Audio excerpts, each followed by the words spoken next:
I'm Jeff with REI Master U. And I'm Yoshi Shraki with Utah Home Sweet Home. And this is Heidi McNulty with HRM Real Estate. Awesome. Thanks. Welcome, Heidi.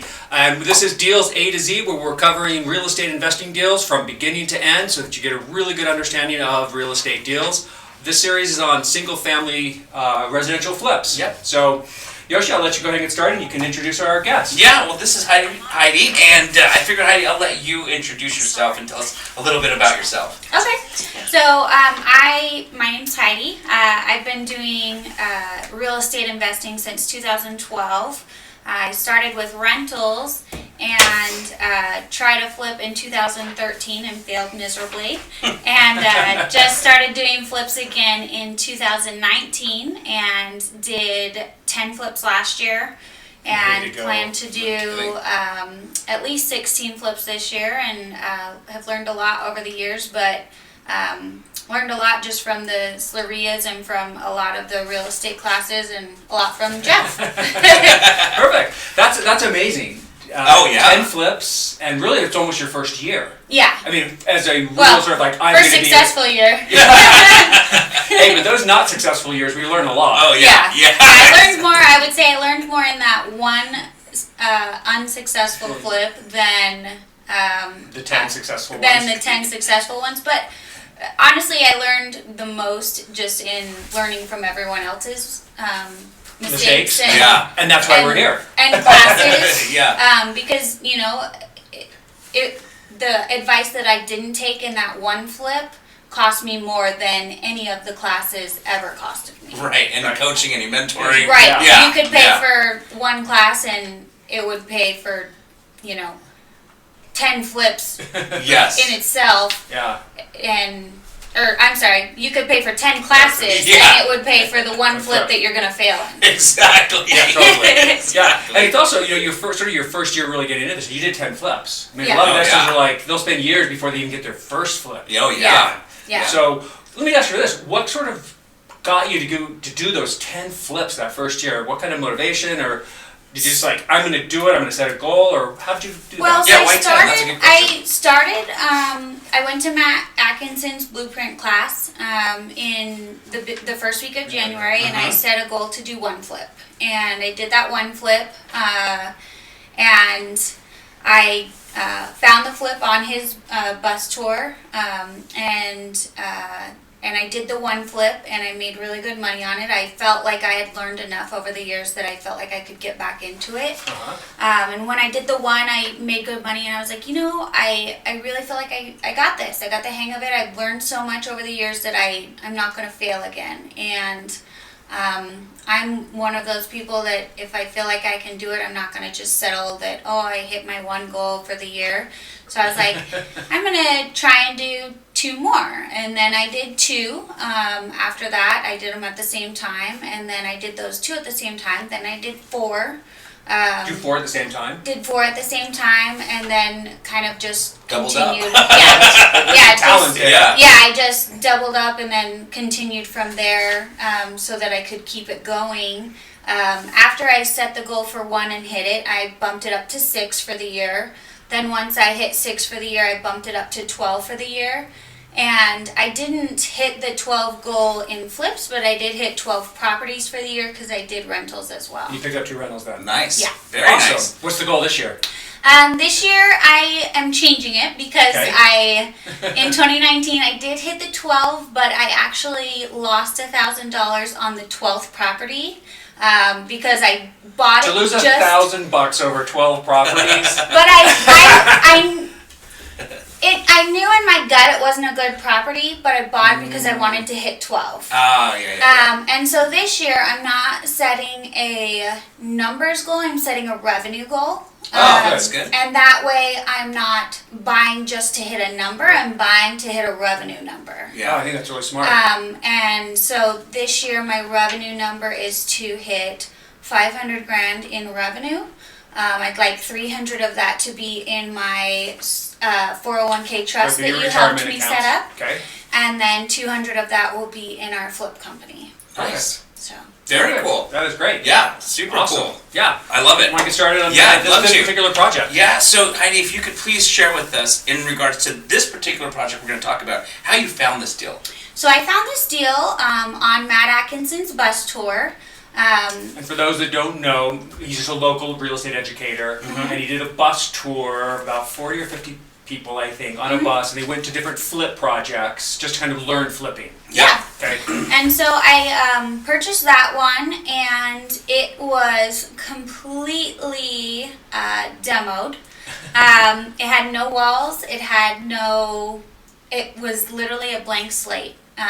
It had no walls. It had no anything. It was, now, for some, I think that would be a very difficult project because you literally have to imagine and design all the walls, all the layout, and it was a difficult project in that sense because we had to try and fit 3 bedrooms and 2 bathrooms upstairs in a tight space, but we were able to do it. What the square footage was? The total square footage of the home was 1,900 square feet, but the upstairs was only about 1,000 square feet, and we were trying to fit 3 bedrooms and 2 baths. A kitchen and family room. A kitchen and family room all in that, but the kicker is there was an addition and a wall that was not movable,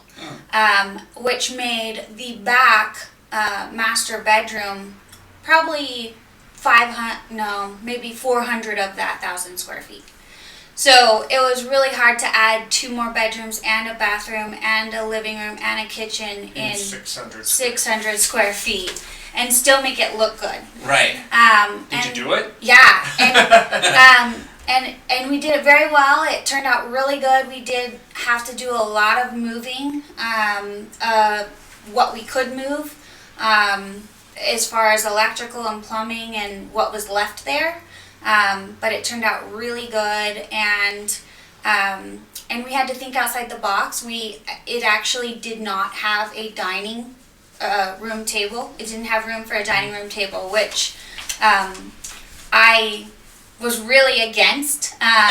Even my stagers, one's here with us right now, was like, it'll be fine, and I was like, no, it has to have a dining room table. Like, no one's gonna buy a house without a dining room They table. can't eat. and we got multiple offers, and it sold for $12,000 over asking price. That's great. That's fantastic. And so it was one where we had to think outside the box, but it worked. So this doesn't sound like a property that and not that you were a first timer, but a first time investor would dive into. What attracted you to this property?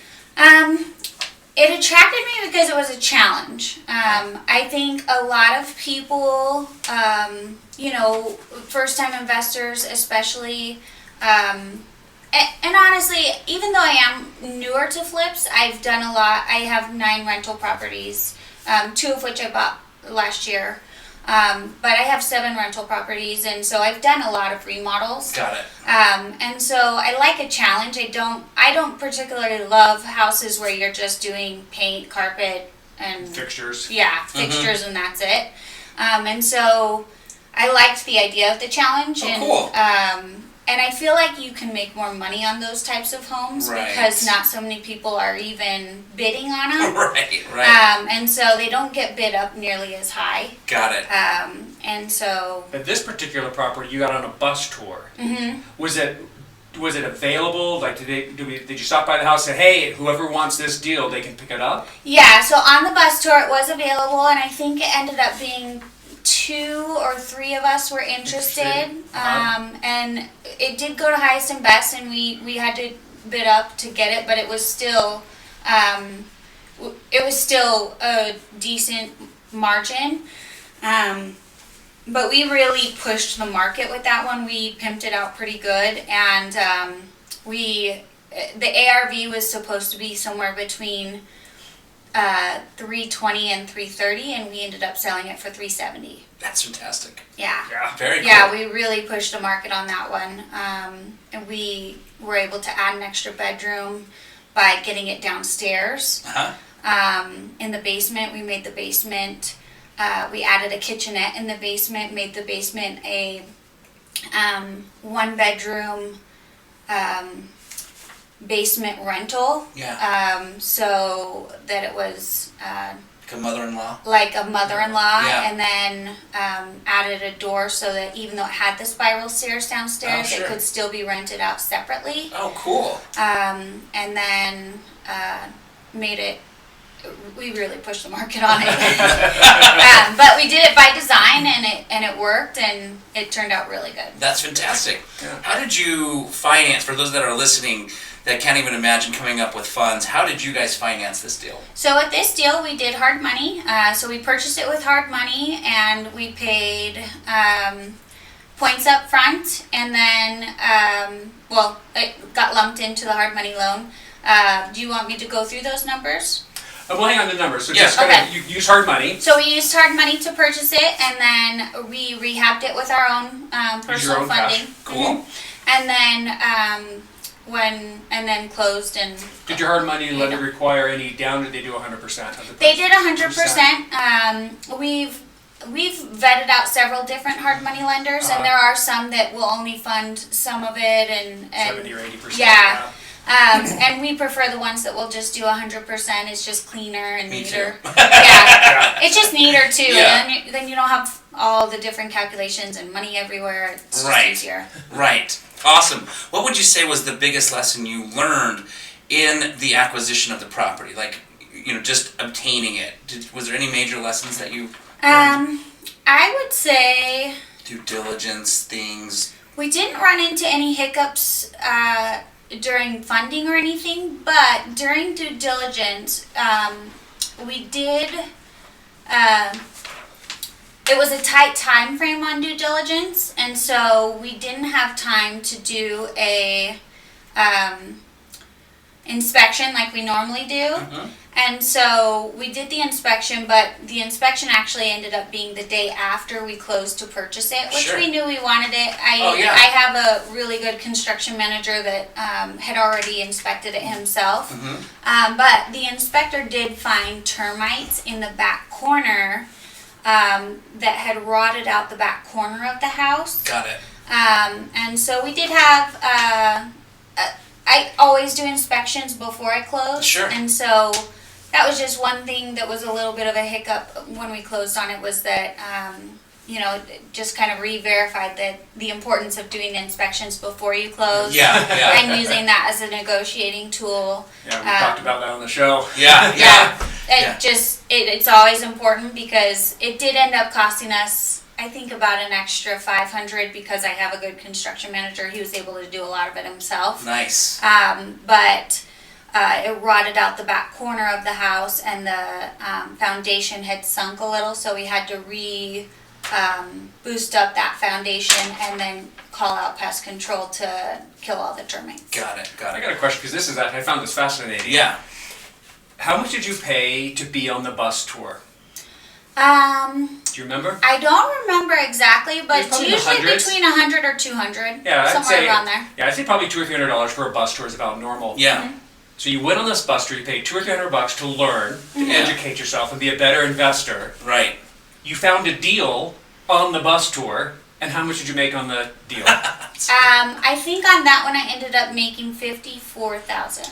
It's a terrible bus tour. That's yeah. I've actually never gone on the bus tour and not bought a property. Wow. There you go. What a Yeah. great way to find deals. I know. Just putting yourself out there in Yep. the other real estate Yeah. investing circles. Yeah. And I've network, just also- being available. Yeah, Exactly. I also found a lot of my contacts on the bus tours. Oh, that's You great. get to sit with people and talk and Yeah. really get to know and make connections. Yeah, wholesalers it's a great place to meet wholesalers, because I love buying properties from wholesalers. I've only bought a couple deals myself. I prefer to buy Right, from from wholesale. wholesalers, so it's a great. And this one you didn't pay a wholesale fee, or did you? Oh no, 'Cause- yeah, you oh, pay a did. wholesale fee. On this deal though? Uh-huh. Oh, okay, so there was wholesale fee involved. Okay. Yeah. Yeah, wholesalers are one of my favorite people to buy Oh, from absolutely. too. They take the hard work out of finding it. Totally. Yeah, they're marketing people. Yeah, That's yeah. especially. They're some of them aren't necessarily real estate investors. They're really good with numbers. Right. They know how to really analyze the numbers and find good deals. But they're Yeah. really good at marketing, negotiating, The negotiating. and locking Yeah. things down under contract. Well, And and that's a skill. vetting the deal. Yeah, Vetting the deal. We have one right now that we are trying to lock down ourselves, and it's been 2 months of negotiating, and I'd much rather pay you $5-10 grand. Get that done. Yeah, go do that. it's taken easily. My construction manager, it's taken 50 hours of his time, Yeah. and 50 hours of my time is not worth that. Right, Like, right. I'd much rather pay you to deal with all of that and Yep. all those phone calls, all that headache. Yes. Please take my money. Absolutely. Yeah. Take my money and tell me where to sign. Right, Yeah. right. Yeah, because your time's more valuable. Absolutely. I can make money in different areas Yeah. and pay you to do what you do Yeah. best. Yeah. That's right. If there's one thing I've learned from over the years of real estate, it is in the beginning, me and my husband, our very first rental, we did a lot of the work ourselves.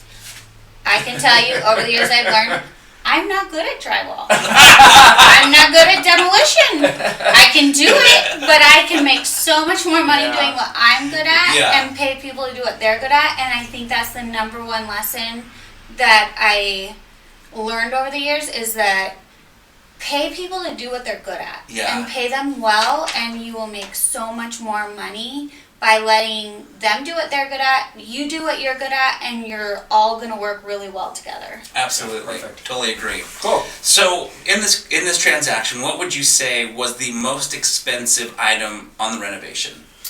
I would say it was probably the framing and drywall. As I mentioned before, there were no walls. It was already empty. And the other thing is that that's probably one area where we kind of struggle is the drywall.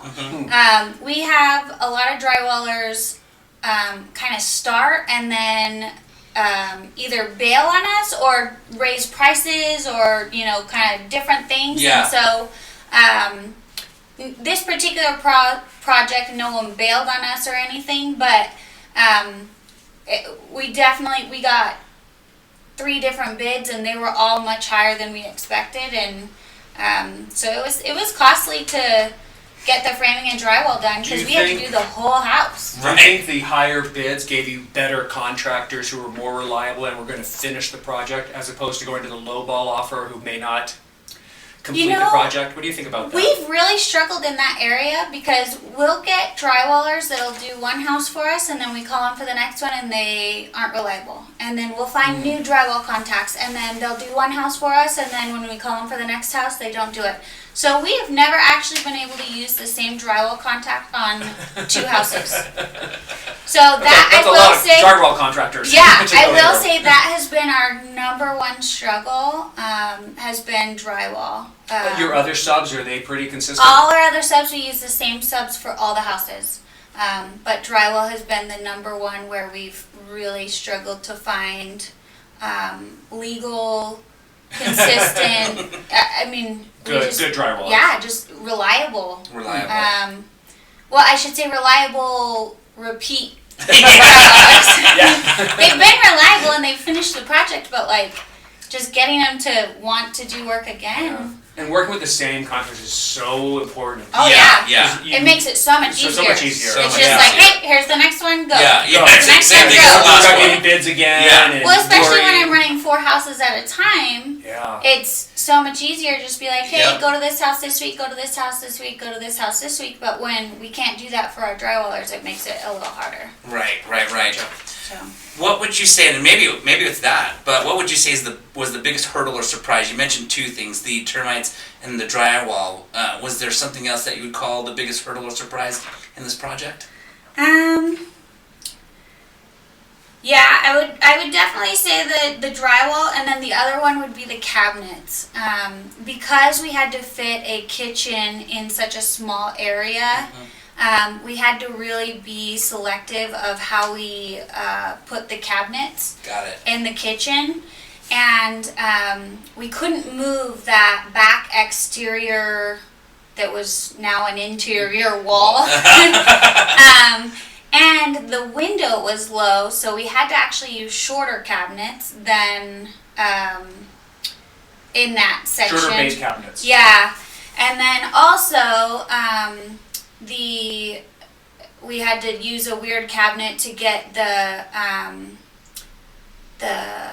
stove and the oven to fit properly. So Got it. we kind of ran into a little bit of struggles with that, and we ended up having to buy a really expensive stove to get it to fit where we needed it, because we had to do a stove top because we did not have room for built-in. a regular stove. Got it.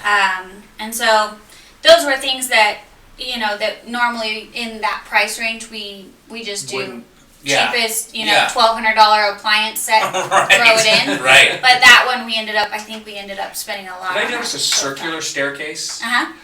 Was that the only access to the basement with a circular staircase? Or Yes. really? No, From I'm the sorry. inside. From the From the inside. inside. So there was an exterior, Exterior. they could get furniture down to the Uh-huh. exterior. Yeah. The exterior Yeah, had the a circular basement staircases entrance. are tricky. Yeah. Yeah. And buyers, what did buyers say about that? They loved it. Yeah, good. I thought it So- had a lot of charm. Yeah, Yeah, so me we had to be really careful to make it work though, because when we bought it, it was very like, Was it an original circular staircase? yeah, Okay, so I thought maybe you took out a longer stairs no, to create more floor space, because you can do that. yeah, no. So it was originally there, but it was put in. It was the center of the kitchen, and it was really in an awkward spot. You couldn't get anywhere on the So you center moved floor. it. So we left it, but we rearranged where things Oh, were okay. so that you could get around without falling down the center of the stairs. Good point to do in the remodel. Because it was like really in the center of the walkway where like you couldn't even hardly get anywhere without like Jumping going down over the the- stairs. So it worked out good though, and people really loved the staircase. But we did also make the walkways wider. Very cool. You'd mentioned that you converted the basement to more of like a mother-in-law, which is kind of a special thing, which leads to my next question. Was there anything outside of that, and maybe that was the plan, that you did special to the house, and if so, why? So the main thing I would say is we just really went on the high end of the scale. We really pimped it out. We didn't go for like a middle range price point. And so that was part of our reasoning for adding in the mother-in-law, was really to try and get, you know, those higher prices. Yeah. And by adding in the mother-in-law, we were thinking, hey, you know, this can also attract buyers that could rent out the basement. Yeah. Which the buyer did actually. It was a single guy. Oh, wow. Like and Airbnb? he had plans to rent out the basement. Oh, cool. And so it was able to attract buyers that only wanted the upstairs, and then they were going to rent out the basement. So it really helped attract a different buyer. Yeah. Which I think is, you know, kind of forward thinking. Like if, you know, 5-10 years ago, you weren't thinking of That's true. of turning properties into rentals or Airbnb Accessory homes. dwelling units, Airbnb. Right, that wasn't a VRBO. thing 5 Yeah. 10 years ago. And Yeah. now people think of those. Yeah, And yeah. when they buy homes, they're like, oh, I could actually Additional find a way sources of to. income. Yeah. Yeah, I can actually find a way to make someone else pay my mortgage. This is a great home. I love the top. Like, Yeah. people think Yeah. of that when they're buying homes. And, like, I would say 75% of the buyers that we had bid on the home had intentions of renting out the Wow. basement. Wow. That's a great tip. And so, Great by doing that, it really helped bid up the home. Very cool. Very So- cool. Awesome. Yeah. That's a great No idea. kidding. I don't even know if I would have thought about in a flip, you know, in Mhm. a residential neighborhood, thinking that far ahead. Yeah. And saying, wait a minute, there's other uses and other people use their homes differently than in the past. Well, and Exactly. especially where the basement entrance was from the front. I think it's Oh. harder when the entrances are from the back. Back. People don't think of that as much, but when the basement entrance is from the front, Yeah. It looks like people it. think of that because Yeah. they both enter from the front like a normal house. Yeah. Yeah. Perfect. So, What would you say was the biggest lesson that you learned in the renovation? biggest lesson we learned in the renovation. Maybe the home inspection. Do your I would homework say before for you buy. us would be how well, so this was one where we worked as a team. The ones before that I was doing by myself. This one I worked with my brother, who's my construction manager. And this one I would say really taught me how much more I can do with a team underneath me.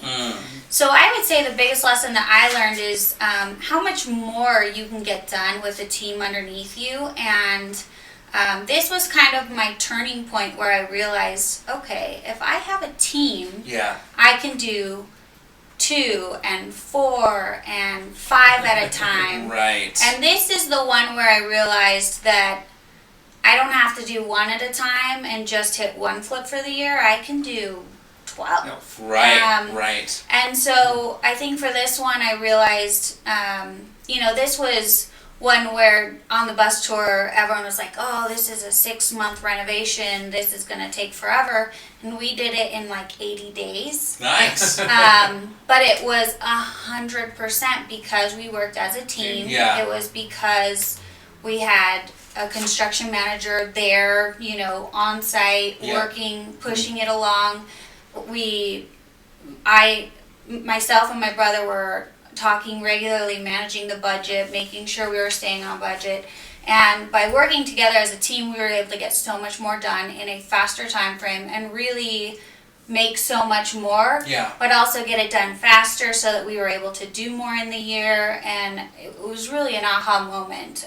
Very where cool. It was like, okay, we can really kick Good. ass this year. Build your teams. So really build your teams and work it together. Very cool. I love that. Cool. So then that takes me to the next question. The house is dropped in gorgeous. You're putting it on the market, and now you're getting ready to sell. You mentioned that the original ARV was $320, I think, and then you sold for $370. The market was so the question is, how was the market at the time you listed it? But were you concerned with it appraising at $370, or were you pretty confident that you'd get $370?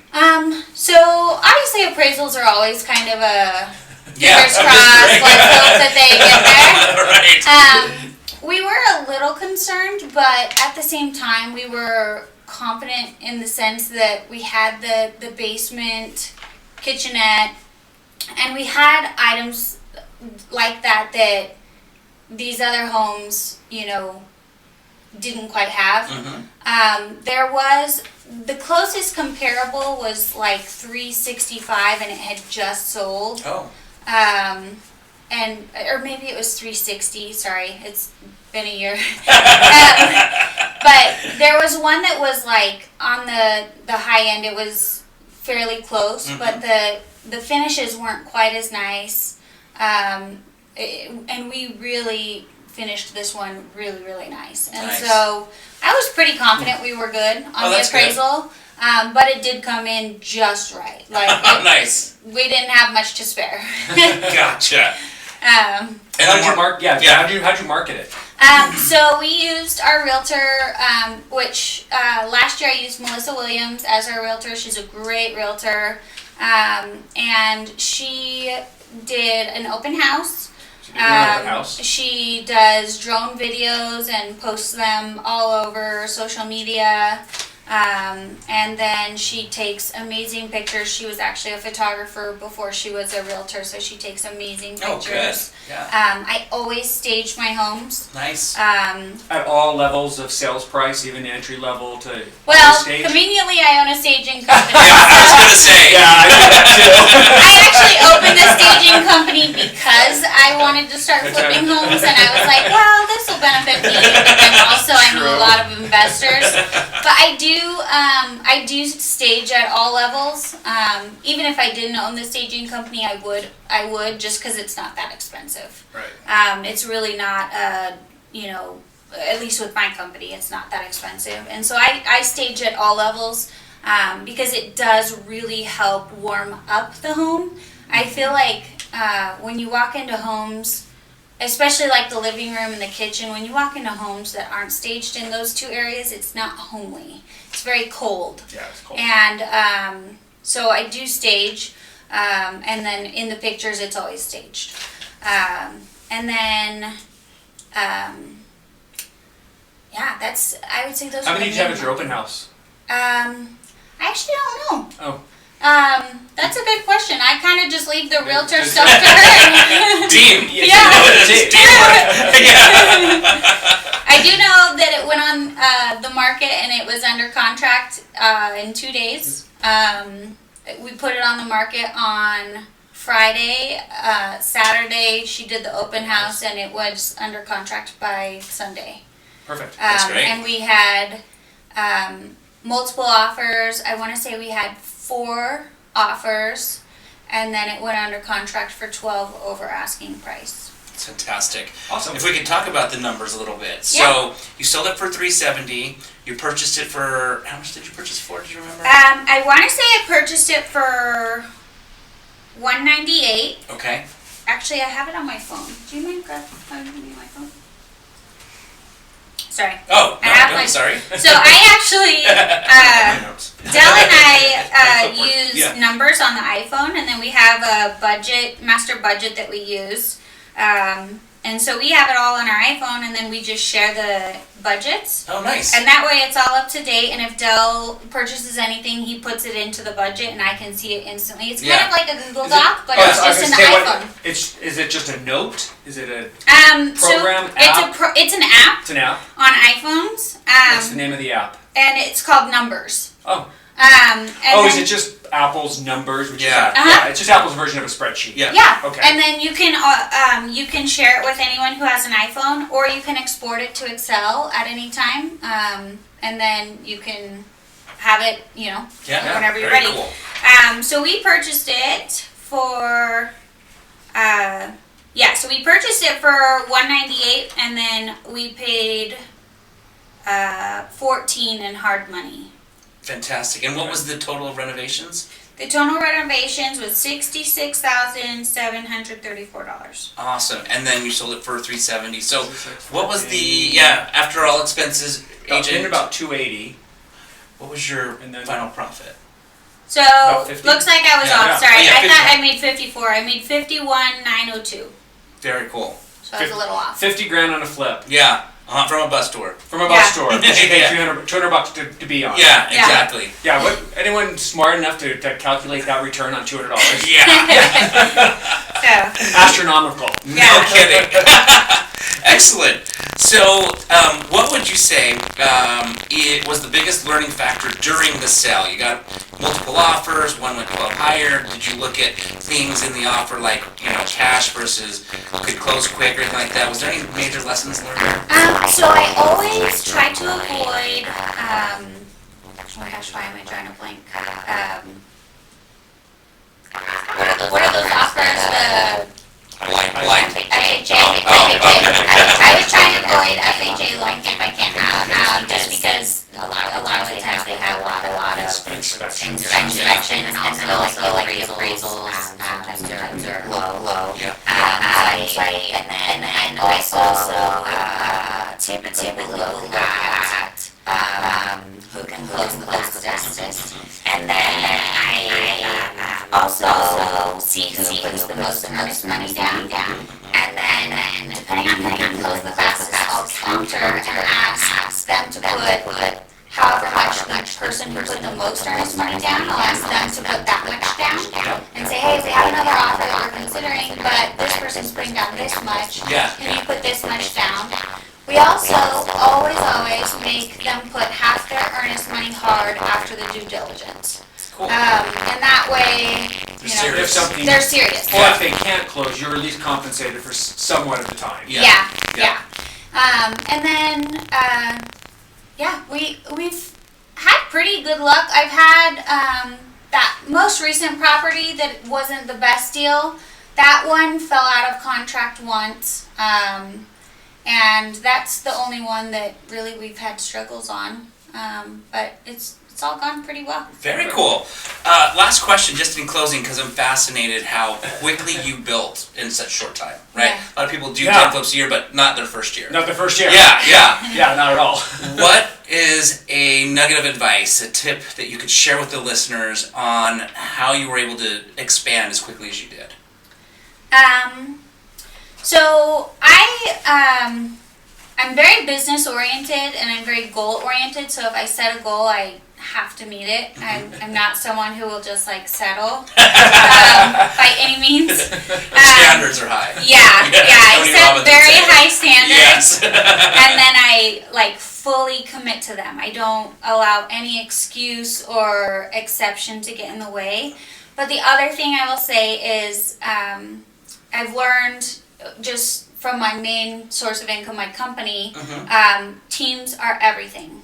And you can do amazing things on your own, but if you build a team underneath you, you can do 10 times that amount with a team underneath you. Great advice. And it's all about managing the team and holding people accountable. I think a lot of people, when they get teams underneath them, they still try to do everything themselves. Sure. And you have to allow your team to do their part and then just check in with them and hold them accountable. One thing that I'm really good at is holding my team accountable. So, for example, if someone says, hey, I got this done, what do you want me to do next? I always respond, text me a picture. Make sure they did it. Yeah, I always hold them accountable. I don't just, and this sounds bad, I don't just accept their word. I want a picture that it's done so that I can see it, and if there's something I see in the picture that I want done differently, I can say, hey, I need you to do this, this, this. Then text me a picture when that's done, and then go to this house. Nice. And so I've got my construction manager managing things that way as well, so that he can manage 4 houses at a time without going to 4 different houses.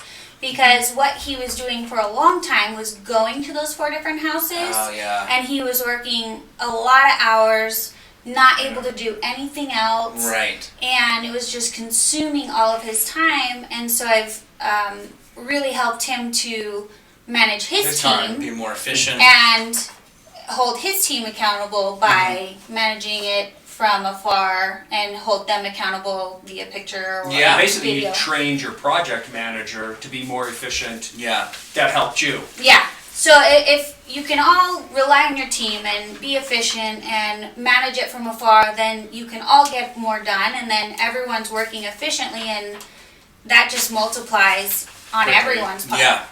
And so I would say that's probably the best bit of advice I can give everyone is work as efficiently as possible. Trust your teams, but trust them by holding them accountable. Excellent. Awesome. I love it. Perfect. Yeah, Heidi, thank you so much Yeah. for sharing all of that. Thanks for having me. Yeah. I'm Jeff with REI Master U. And I'm Yoshi Straka with Utah Home Sweet Home. And Thank you. Heidi. I'm Heidi. Thank you. How many people wanting to get a hold of you? Good day. Yeah, I'm Heidi McNulty, and my phone number is 801-604-8282. Or you can email me at hrmanagementllc@gmail.com. Perfect. Thanks so Thanks, much. guys. Yep.